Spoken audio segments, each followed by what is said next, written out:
Hi అండి, అందరికీ నమస్కారం. Welcome to our SLVC channel. ఈరోజైతే మీకు మన గోదావరి జిల్లాలో ఇష్టంగా వండుకు తినే ఒక పుల్లటి కూర చూపించాలనుకుంటున్నానండి.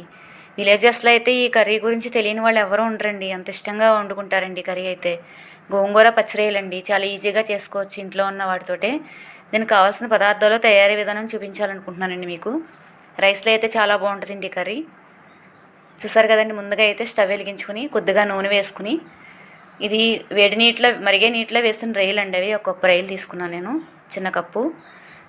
దాంట్లో కొంచెం ఉప్పు, కారం, పసుపు వేసేసి ఒక 5 నిమిషాలు మూత పెట్టి కొంచెం ఫ్రై అవనివ్వాలండి ఆయిల్లో.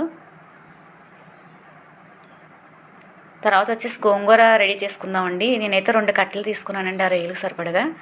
వీటిని ఒలిచి శుభ్రంగా కడిగి పక్కన పెట్టుకున్నాను. రొయ్యలు అయితే రెడీ అయిపోయినాయండి. ఆయిల్లో పక్కన పెట్టేసుకుంటున్నాను. ఆ గిన్నెలోనే కొద్దిగా ఆయిల్ వేసుకుని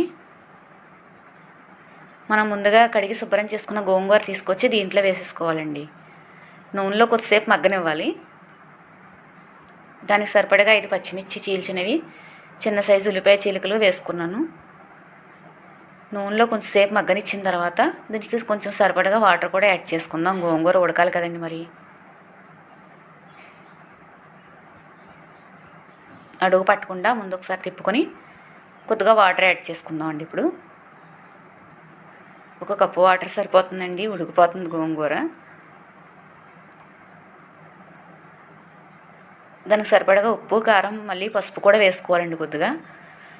మొత్తం అంతా కలుపుకొని, గోంగూర కర్రీకి మీకు స్పైసెస్ ఎక్కువ ఉంటేనే బాగుంటాయండి. రొయ్యలు వేస్తాం కదా, పుల్ల పుల్లగా అన్నీ పీల్చుకొని బాగుంటాయండి.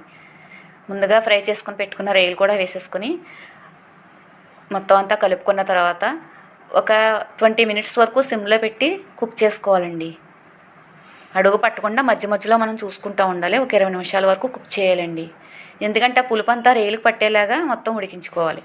తర్వాత వచ్చేసి మీకు పప్పు గుత్తుతో స్టవ్ ఆఫ్ చేసేసి మెత్తగా మెదుపుకోవాలండి గోంగూరని, రొయ్యల్ని కూడా చూపించిన విధంగా మెదుపుకోవాలి.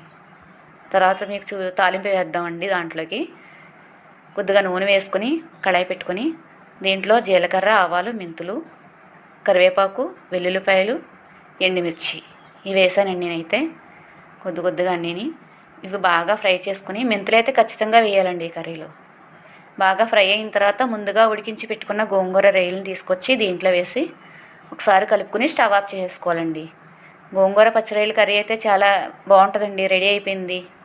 చూసారు కదండి ఈజీగా చేసుకునే విధానం. ఈ కర్రీ అయితే మీకు వండిన వెంటనే తినటం కంటే అండి, ఈవినింగ్ వండుకుని మార్నింగ్ తిన్నా బాగానే ఉంటుందండి. మార్నింగ్ వండుకుని ఈవినింగ్ తిన్నా చల్లారిన తర్వాత అయితేనే కర్రీ టేస్ట్ బాగుంటుందండి. ఇది వేడి మీద కంటే. చూసారండి, మా గోంగూర పచ్చిరొయ్యల కర్రీ నచ్చింది అనుకుంటున్నానండి. థ్యాంక్ యూ అండి.